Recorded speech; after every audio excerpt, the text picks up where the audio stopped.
Sorry, I'll start that again, guys, since I was muted and you couldn't see me. Typical low. Welcome to the show, guys. Welcome to Dark Mysteries with Willow. This week we're talking about Ed Gein, who's really an interesting man. So I'm just going to start sharing out, guys, while I'm waiting for people to come in.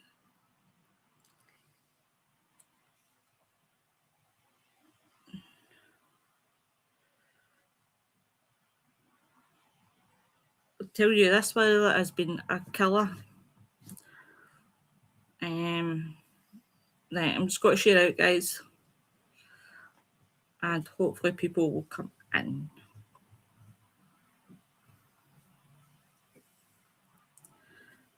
They'll probably laugh at me because I forgot to put my mic on in that. That's one of the ones. It's one of the days, I think, folks.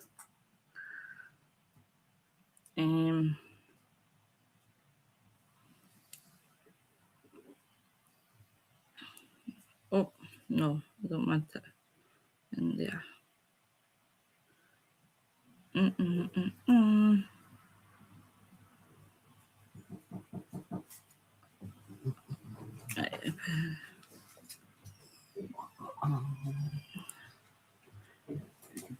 How is everybody? So, yes, tonight we're going to talk about Ed Gein because I must say he's one of. I know this sounds so wrong when people say they have a favourite serial killer. People end up saying favourite. Hey love, hey, thanks for joining. So when people say, "Oh, I have a favourite serial killer," people get a bit bent out of shape. So I'm just going to say that I do really like Ed Gein. I find the case really morbid, but really interesting at the same time. Hey Noreen, thanks for joining. I'm just sharing out, guys, and then we will begin. How is everybody's day? Is everybody enjoying this weather? I can tell you right now, it is too warm. Especially for somebody like me who burns so easily. I'm just sharing out, guys. I'm not belong.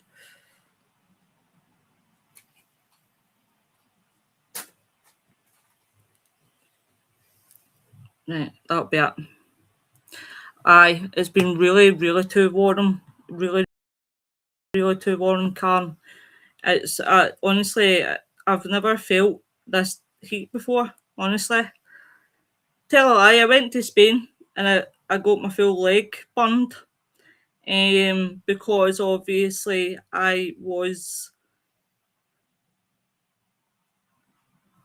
thought that would be a good idea if I just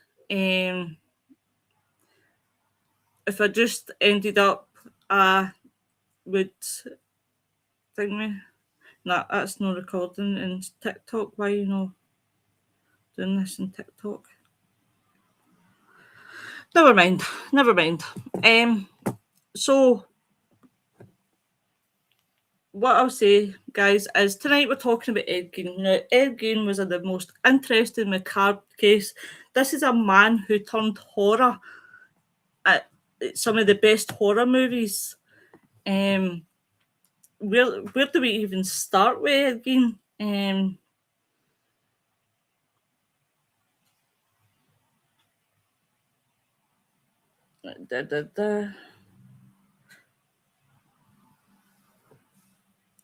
So, as everybody knows, on November 16th, 1957, that is when Bernice Worden, who was an owner in Plainfield. Now, Plainfield is a small town. Everybody knows everyone. Everybody knows everybody's business, and everybody knows they can depend on each other in Plainfield. They honestly believe that's it. So, Bernice Worden disappears from her hardware store. Now, her son is the sheriff. Well, he was a deputy, sorry. So he follows who has the last receipt. Who had the last receipt? Ed Gein. Now, this leads to a small farmhouse search outside Plainfield in Wisconsin, America. The officers enter and they find the body hanging upside down. What they found would forever change the history of true crime. So who was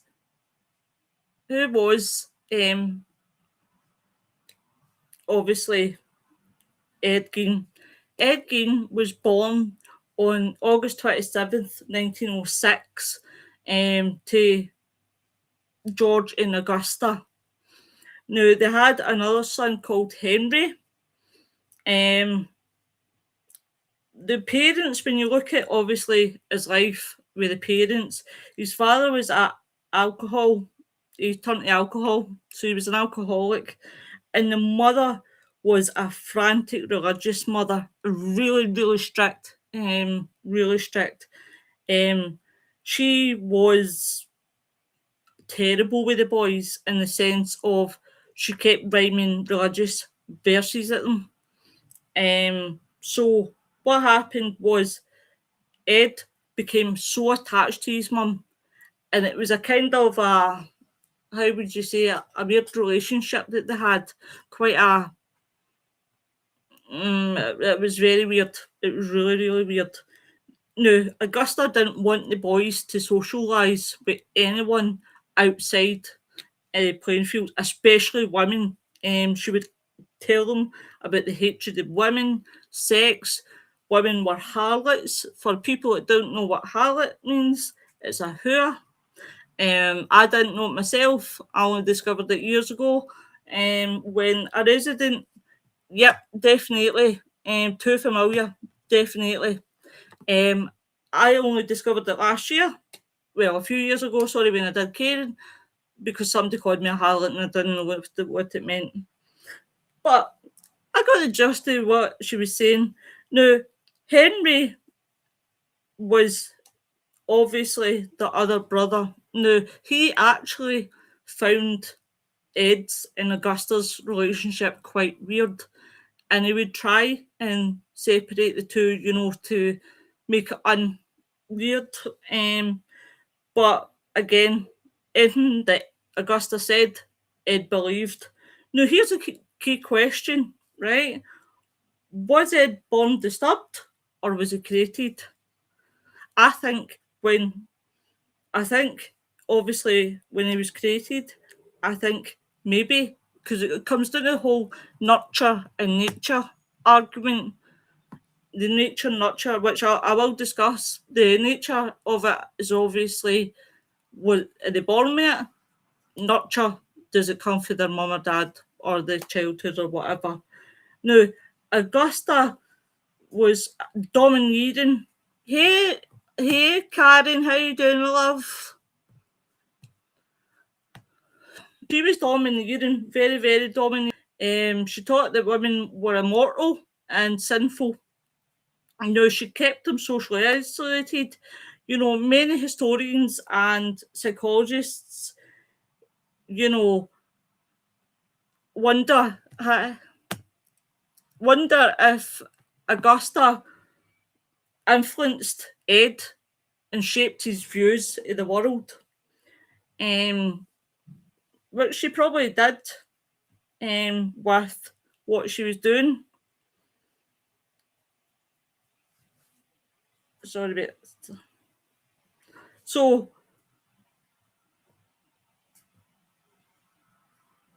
obviously, when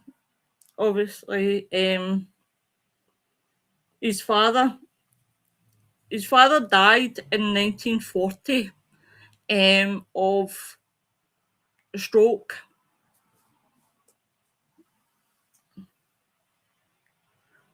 Sorry, guys, about this.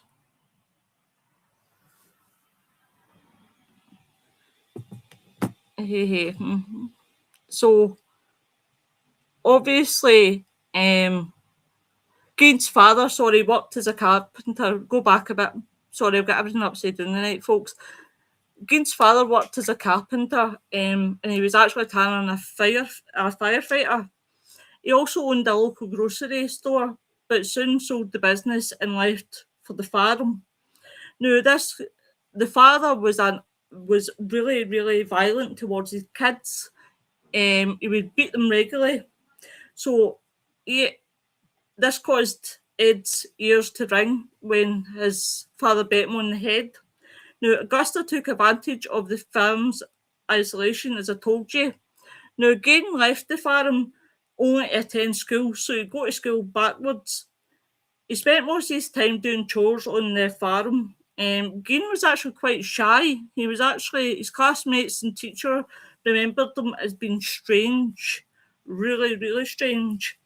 And whenever he tried to make friends, um, according to family acquaintances, despite his poor social development, Gein did fairly well in school, particularly in reading. Augusta would punish Gein if he tried to make friends, according to other sources. But when I watched a documentary about Ed Gein, people were talking high Ed Gein, saying that you would have never thought it, he was shy. Yeah, he was a bit weird, yeah, a bit eccentric, but you could leave his kids, like your kids with him. So on April the 1st, 1940, George Gein died of heart failure, at the age of 66. Now, Ed and Henry began doing odd jobs round the farm and around the town to help cover living expenses. The brothers were generally considered reliable and honest by the rest of the community. While both working as handymen, Ed Gein frequently babysat for neighbours, seemed to relate more easily to children than adults. Now you think about it, Ed Gein's mind at that time was probably half his age. He was very, very childlike, because Augusta had made Ed Gein that way, because of the relationship that they had. Now, Henry began dating a divorced mother too, and he planned to move in with her. So he was worried about his brother's attachment. He would go to his mother and often spoke ill of her around Ed, who would get very, very hurt and very, very shocked. And he didn't take too kindly to it. Now, unfortunately, on May the 16th, 1944, Henry was burning vegetation on his property. The fire actually got out of control, and the whole farm fire brigade got involved. Now, by the end of the day, the fire had been extinguished, the firefighters had gone, and Ed had reported Henry missing. Now, with lanterns and flashlights, people went out to search for Henry, and they found actually his dead body. And apparently he'd been dead for some time. Now, it's appeared that he had heart failure since he had not been burned or injured otherwise. But Henry had bruises on his face, on his head, sorry. Now, the police totally dissed this as, foul play. They put it down to he died basically as breathing problems. The authorities accepted the accident theory, but no other investigation was conducted, and an autopsy wasn't performed. Now, people are questioning to this day, did Ed Gein kill his brother? Personally, I think he did, because he's jealousy. His brother, no jealousy, but his brother had some problems with Augusta, and this upset Ed. So obviously, I think Ed, got it in his mind and killed his brother. What do you guys think? Please comment what you think. But with Henry out the road, that was that. Augusta and Ed were like that, basically like that. Now, Augusta suffered a paralysed stroke shortly after Henry's death, and Ed looked after her all the time, right? Somewhat, yeah, Karen, I do believe that he did murder Henry, so can never prove it now. So he devoted his time to caring for his mum. Somewhat in 1945, he later recounted him and his mother visiting a man named Smith who lived nearby to purchase some straw. Now, according to Gein, Augusta witnessed this guy beating a dog. A woman inside the Smith residence came outside and yelled for them to stop, but Smith then beat the dog to death. Now, this really upset Augusta. But it wasn't because he had been bothered about, obviously, the dog. She was bothered about the woman, and said that obviously that was Smith's harlot. Now, she suffered a second stroke which killed her, and her health went down, deteriorated, and it killed her. Now, Augusta died on December the 29th at the age of 67. Again, you can imagine, that's his mother. He's lost her. Oh my God. And as he was absolutely devastated. He'd lost his only one true friend and one true love. He was absolutely alone in the world. Now, Gein held on to the farm and he earned money from odd jobs. Now, he started to change the house. He boarded up the rooms used by his mum, including the upstairs, downstairs, the parlour, the living room, leaving them untouched, while the rest of the house became really, really messy and really, really dirty. These rooms that he had boarded up were pristine, absolutely pristine. So Gein then lived in a small room next to the kitchen. It was around this time he became interested in reading pulp magazines and adventure stories, particularly with cannibals and the Nazi things. Now, what he found was there was he read obviously a story about a gentleman, I'm assuming it was a gentleman, who'd been accused of selecting tattoos prisoners for death, right? They used the prisoner's skin, right, as lampshades and other items from their skin. Now, this intrigued Gein. This gave him thoughts up here. How good would it be if you made, skin with lampshades? I can't even begin to tell you guys, this man was then starting to go downhill mentally. Now, in 1951, Gein started a farm, and he would work for the local road crew and crews in Plainfield area.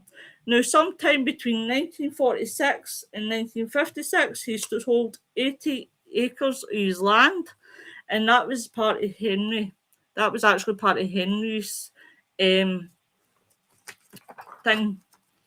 So, this is where we talk about Bernice Warden. Now, Bernice Warden was well known in Plainfield. She had a hardware store. Now, on the morning, as I told you, the 16th of November, Bernice Warden disappeared. Now, the hardware store truck was seen driving out of the rear of the building at around 9:30 a.m. Now, the store saw few customers the entire day. Some of the area, some of the area residents believed that this was because of deer hunting season. Now, Warden's son was a deputy sheriff. He was a deputy sheriff. Sorry, Frank Warden entered the store around 5 p.m. to find the cash register open and bloodstains on the floor. Now, can you imagine in Plainfield that happens? Like how small Plainfield is, and then everybody notices something. Like if a shop's not open, they'll notice that. And that would make you really suspicious to think, why is that hardware store not open? Opens all the time. So then Frank went and investigated basically what's going on here. No sign of his mother, cash register open, and there's blood on the floor. Something's not quite right. So Frank told investigators that on the evening before his mother's disappearance, Gein had been the last one that was in the store, because there was obviously receipts. So and he was expected to return the next morning for a gallon of antifreeze. Now, who orders a gallon of antifreeze? Now, a sales slip as I said, had been done. Now, that evening, Gein was arrested at West Plainfield grocery store, and they searched Gein's farm for there. Now, what I'm about to tell you guys is strong viewers' discretion advised.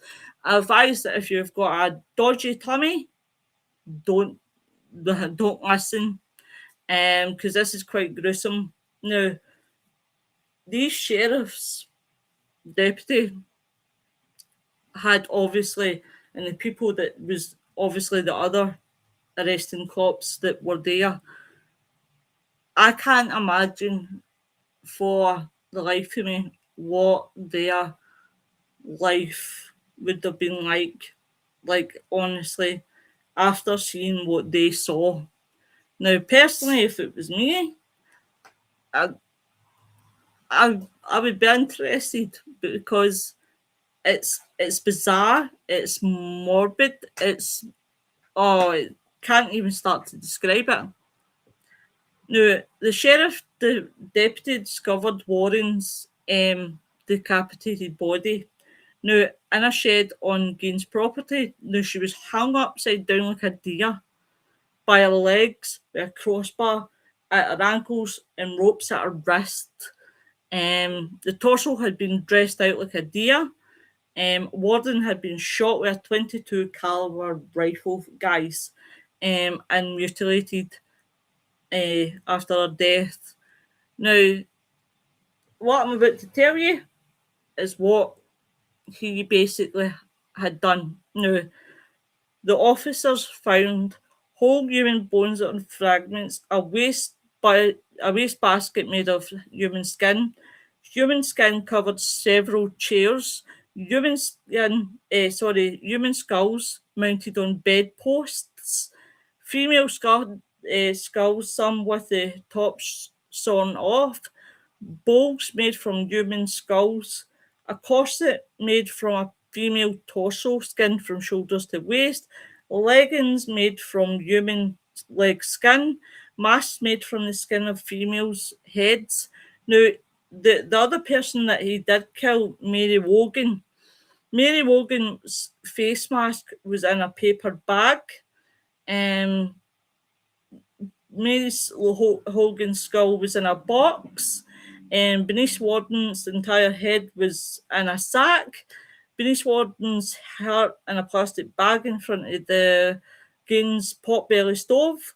9 vultures in a shoebox. A young girl's dress in the vulture 2 females, judged to have been about 15 years old. A belt made from human nipples. 4 noses. A pair of lips in a window shade drawstring, and a lampshade made from the skin of a human face, guys. There was what the officers were up against.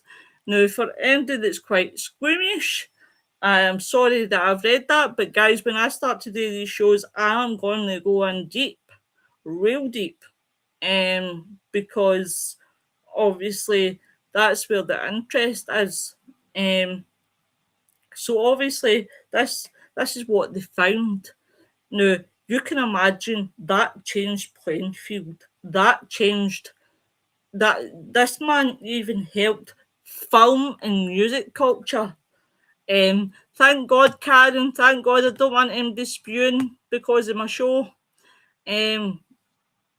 now you can imagine how much this blew playing field away. You know, this man who they trusted to watch their kids, you know, trusted that to help them with odd jobs around the town. What, why? Ask yourself why. Why would you do that? But I'm glad that I've not made them sick, so that's always a bonus. Now, the the artifacts were photographed at the state crime lab and then they were disposed of. When questioning, yeah, it does, Karen. It really interests me. Um, and this is why I love doing these shows, because I'm really, really into true crime. And when I get passionate, guys, my hands fly everywhere. I do apologise, but I get so excited by things like this. No, I'm not a serial killer, if anybody asks, even though somebody's just pointed at me and thinks I am. So it's one of those things. When questioned, Gein then told investigators that between 1947 and 1952, he had made as many as 40 visits to 3 local graveyards. Not only had he killed, he was also going to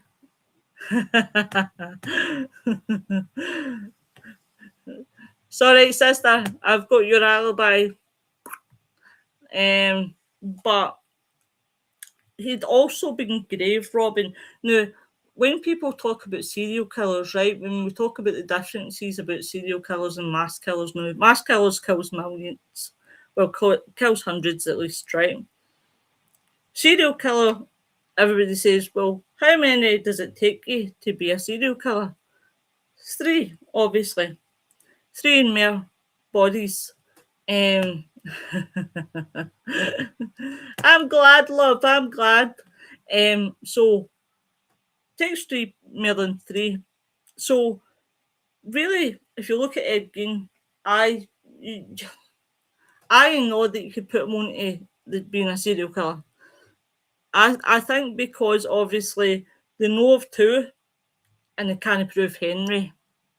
They've put Henry down as, you know, an accidental death.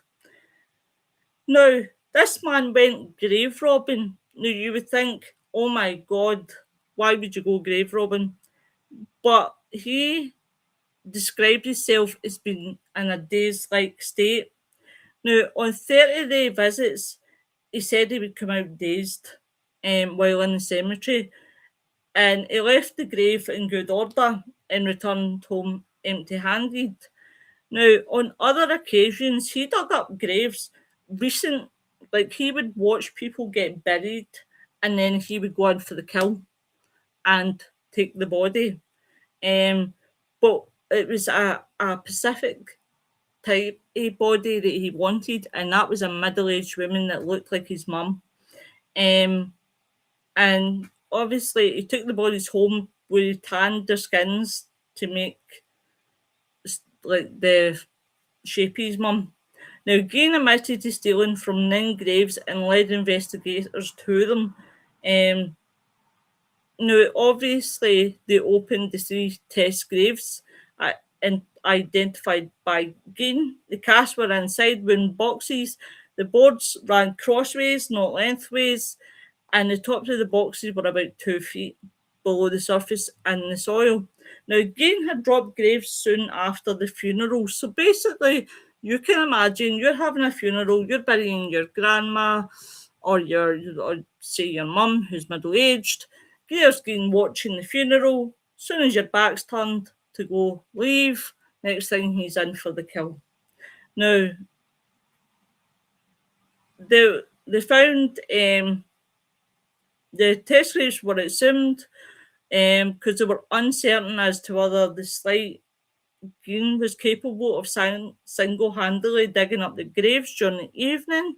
They found Gein, one casket was empty, another casket was empty, but contained a few bones. And Gein's crossbar, in the final casket had most of the body missing. Yet Gein had returned rings and some body parts.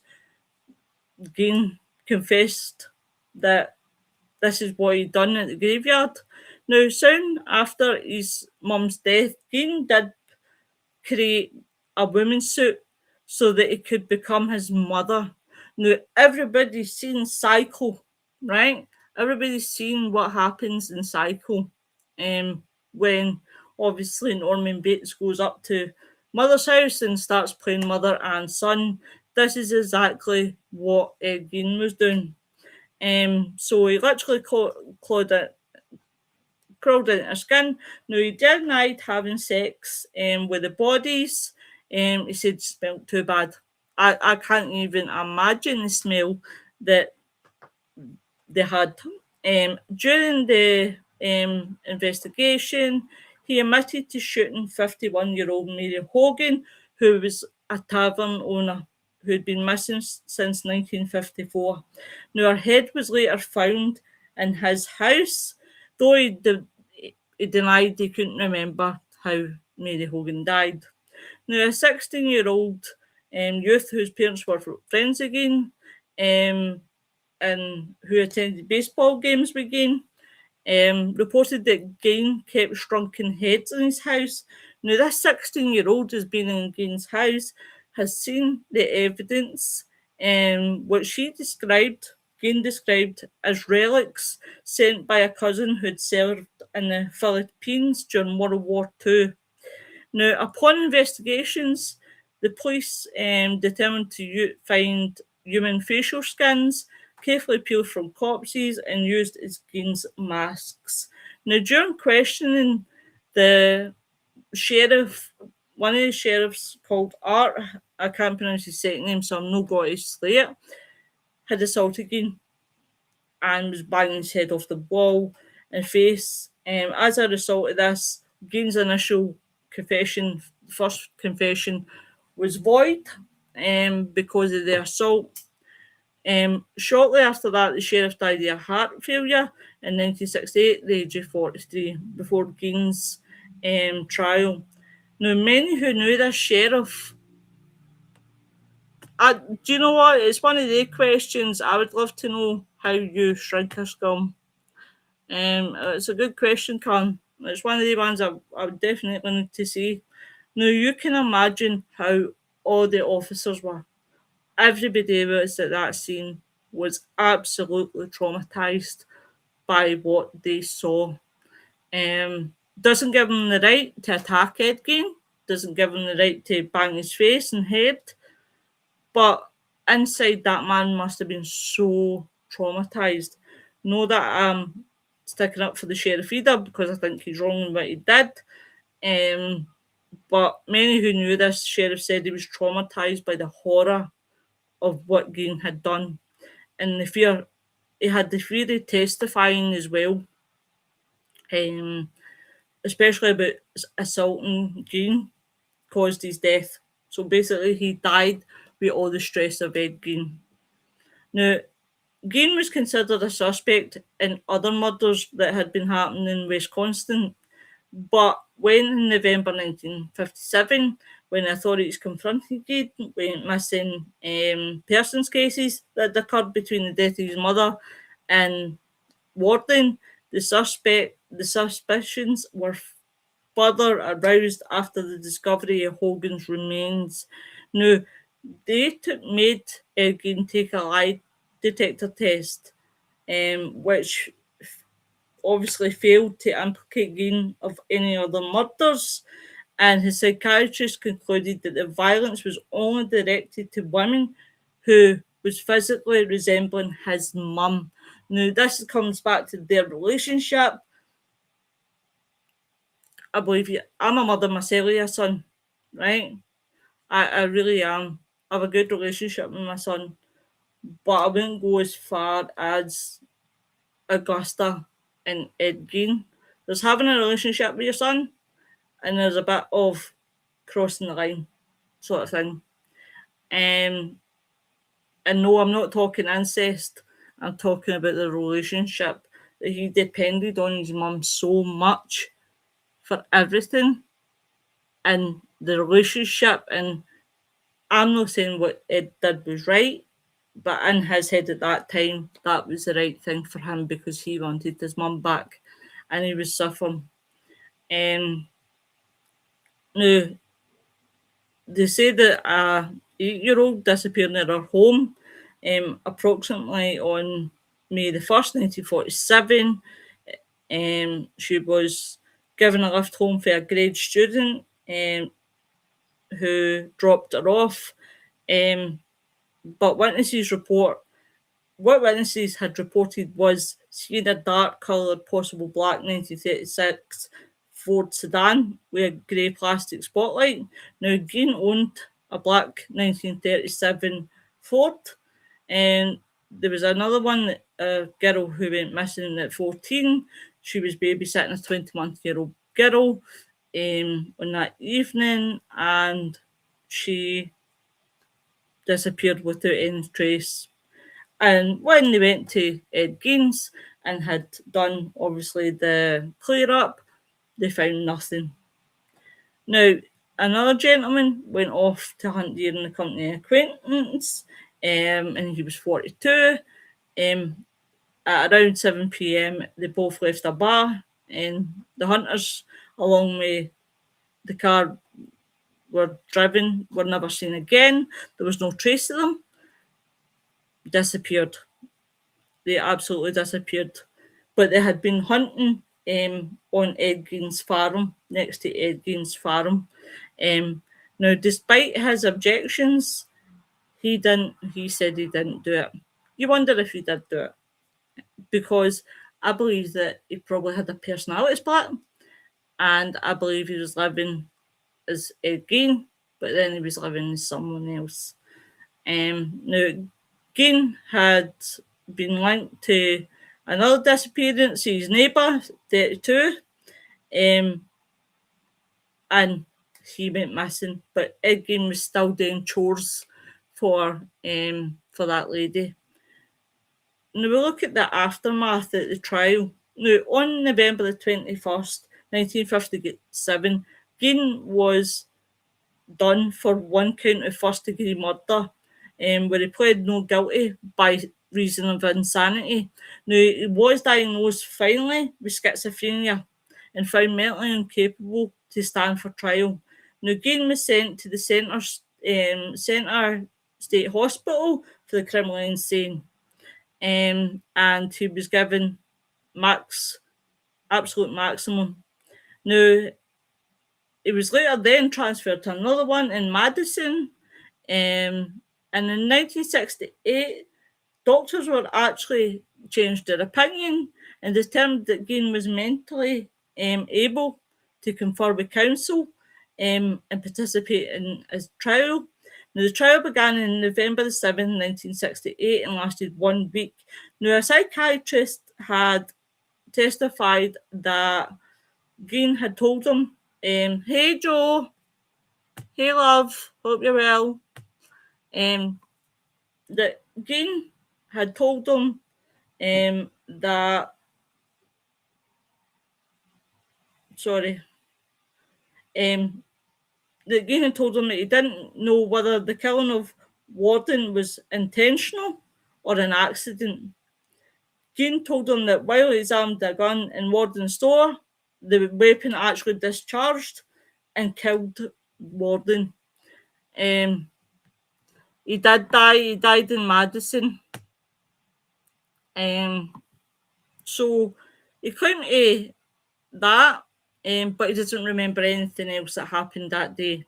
Now, at the request of the defence, Gein's trial was held without a jury, and Gein was found, Mandotter Mental Hospital. Gein was found guilty.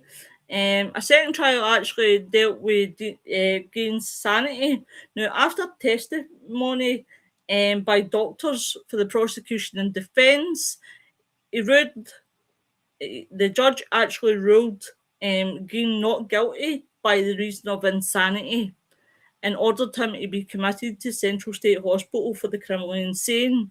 Now, Gein spent the rest of his life in a mental hospital. The judge who resided in the case. Said due to prohibitive costs, Gein was tried for only one murder, and that was the murder of Denise Warden. He also admitted to killing Mary Hogan, but he was only died. He only got done for one. Hi, Joe. Yep, he died in his sleep in a rocker chair in his room. Now, Gein's property, the outbuildings in 195-acre property, was then sold. Possessions were scheduled to be auctioned on May 30th, 1958, and that house became a tourist attraction. Everyone, now I seen this in an interview, everyone was going there from across the world to see this house. Now, this was driving everybody in Plainfield absolutely batty because they wouldn't talk if people asked questions. I mean, you got news reporters all over the world coming to report on Ed Gein. You can imagine the amount of pressure that Plainfield had. They must have been like, oh my God, all these tourists, and they couldn't handle it. No one would answer any questions that people asked. They still, to this day, if you talk to them about Ed Gein, they don't want to know.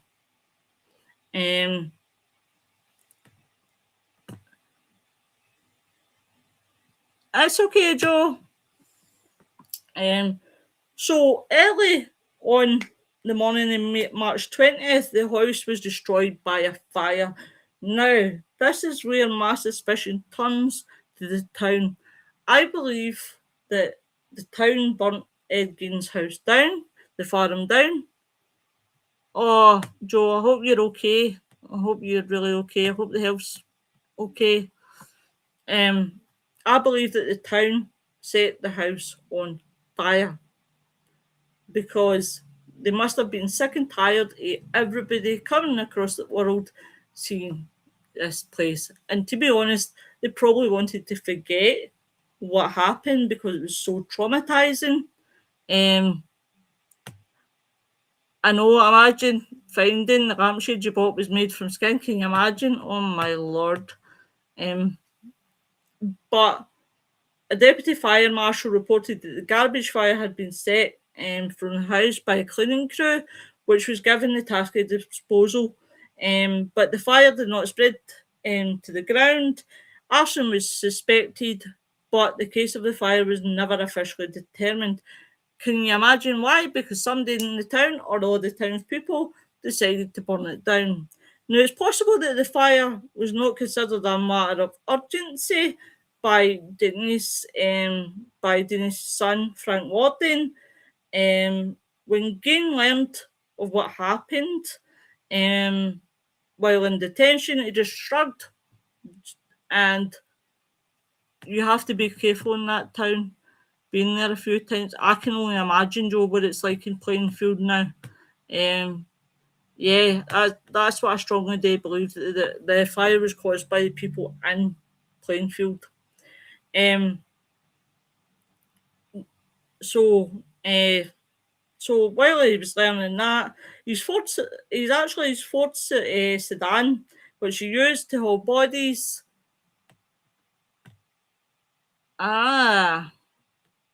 So you'll know all about it again. So his car was sold for $760, which would be equivalent to $8,500 in 25 to a sideshow, to a carnival sideshow operator who charged carnival goers 25 cents admission to see it. The car's current whereabouts, we don't know. Now, Gein died at the mental hospital due to respiratory failure, secondly to lung cancer. Now, this happened in July 26, 1984. He was 77. Now, Gein was actually interred between his parents and brother in Plainfield Cemetery. Over the years, you have souvenir hunters who loved to go and take a bit of the gravestone until the stone itself was stolen in 2000. Now, it was actually recovered in 2001 near Seattle, Washington, and it was placed in storage at the Sheriff's Department. Since then, his gravestone has remained unmarked. Now, Gein's story has blew the entertainment world. He's obviously been inspiration for Psycho. He's the Texas Chainsaw Massacre, Deranged, Landscape Suicide, and The Light of the Moon. Ed Gein has even been spoken about. There's even been a musical made for Ed Gein. And he was actually the influence for Rob Zombie's 1,000 Corpse. The House of a Thousand Corpse and The Devil's Reject. Now, he actually was summoned for the serial killers. So we've got Norman Bates, Leatherface, Buffalo Bill, Garlic Green, and Con Air, and the character of Dr. Oliver in the TV series American Horror Story in Asylum. Now, there was an American and a German who tried to collab on a film project about Gein from 1975 to 76. Now, Morris claimed to have interviewed Gein during that time and ended up spending almost a year in Plainfield interviewing a dozen locals. The pair planned secretly to exhume Gein's mother from her grave to test a theory, but never followed through. And they ended up with just ditched the idea altogether. Now, Gein's obviously is inspired music. You can only imagine some of the songs that have come out about him. Now, the character, if you've never seen the film American Psycho, the character Patrick Bateman mistakenly does a quote by Ed Kempter to Gein saying, "You know what Ed Gein said about women? He said, when I see a pretty girl walking down the street, I think of two things. One part of me wants to take her out, talk to her, be real nice and sweet and treat her right. And the other wonders what her head would look like in a stick." So again, there you've got the split personality, you've got the nice Eddie Ed Gein, and then you've got the other side of Ed Gein. Now, in 2012, a German director wrote and directed a stage play about Gein, and it was a success. It was a success. Now, Gein was referenced in My Favourite Show in season 8 of NCIS One Last Go. In 22, Gein was portrayed by Shane in the first season of Netflix Monster.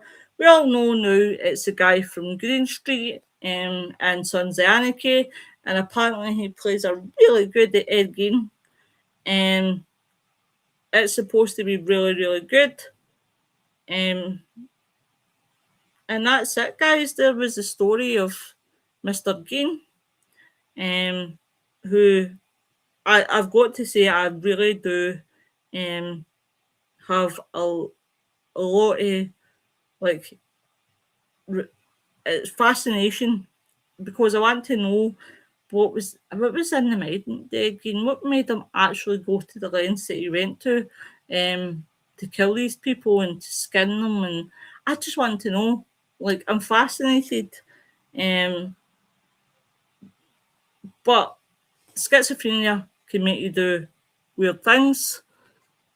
I've never had schizophrenia, but I've heard of people having schizophrenia. But that I can only say that honestly, Ed Gein's definitely one of those ones that sticks in everyone's mind. Yeah, you could get you furniture. Definitely, this gentleman was absolutely, he was rocking and rolling with you furniture. Ed Gein murdered few people than many serial killers Yet no crime scene has influenced horror, criminal psychology, and popular culture more than the farmhouse outside Plainfield. Um, and honestly, when you talk about Ed Gein, a lot of people will go wild. I mean, just look out there, guys, at, books, TV programs, what we watch. Honestly, you'll find a lot of that legacy. He's actually left a legacy, but it's a mere infamous one. So there you go, guys. Now, next week, guys, I am going to do a show on Harold Shipman, the doctor who everybody thought they could trust, and it turns out he wasn't very trustworthy. To this day, people still can't believe that Harold Shipman did what he did. But guys, I will bring you that next week. And I hope everybody's having a good night. I, after this, is going to rest my voice because I can feel my voice going to ready towards breaking point. So that's what I'll be doing, folks. What's everybody else doing? Please tune in tomorrow when we are talking about our experiences at Rendlesham Forest. And can I honestly say I cannot wait to discuss my experiences in Rendlesham. He definitely did. Shipman did get away with it for so long. And I think what raised the suspicions was the amount of deaths this man was putting in to the funeral home. It was actually the funeral home that started to get suspicious about him. But I will discuss that next week, guys. Everybody have a good night, stay safe, and be kind to each other. Bye, everyone.